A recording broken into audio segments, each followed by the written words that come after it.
राज्य मार्ग परिवहन महामंडळामध्ये लवकरच भरती प्रक्रिया राबवण्यात येणार आहे। याबाबतच्या ठरावाला महामंडळाच्या बैठकीमध्ये मान्यता देण्यात आली आहे। याबाबतचा प्रस्ताव आता शासनाच्या मंजुरीसाठी पाठवण्यात येतोय, अशी माहिती परिवहन मंत्री तथा महामंडळाचे अध्यक्ष प्रताप सरनाईक यांनी दिली। सध्या एसटी महामंडळाच्या अनेक विभागांमध्ये कुशल मनुष्यबळाचा अभाव आहे। भविष्यात पीपीपी तत्वावरती विकसित होणाऱ्या महामंडळाच्या जागेबाबत एसटीच्या बांधकाम विभागाकडे कुशल अभियंत्यांची गरज भासेल। यापूर्वी आर्थिक परिस्थिती लक्षात घेऊन एसटीतील नोकर भरतीला 2024 पर्यंत उच्च न्यायालयानं मनाई केली होती। तथापि येत्या काही वर्षांमध्ये निवृत्त होणाऱ्या कर्मचाऱ्यांची संख्या लक्षणीय आहे।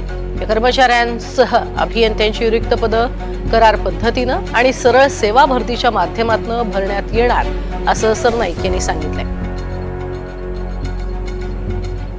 आता जवळजवळ 1 लाख कर्मचारी आमचे आहेत आणि प्रामुख्याने एसटी महामंडळामध्ये आता 12,400 गाड्या आहेत आणि भविष्यामध्ये दर वर्षाला 5,000 यानुसार आम्ही एसटी घेणार आहोत।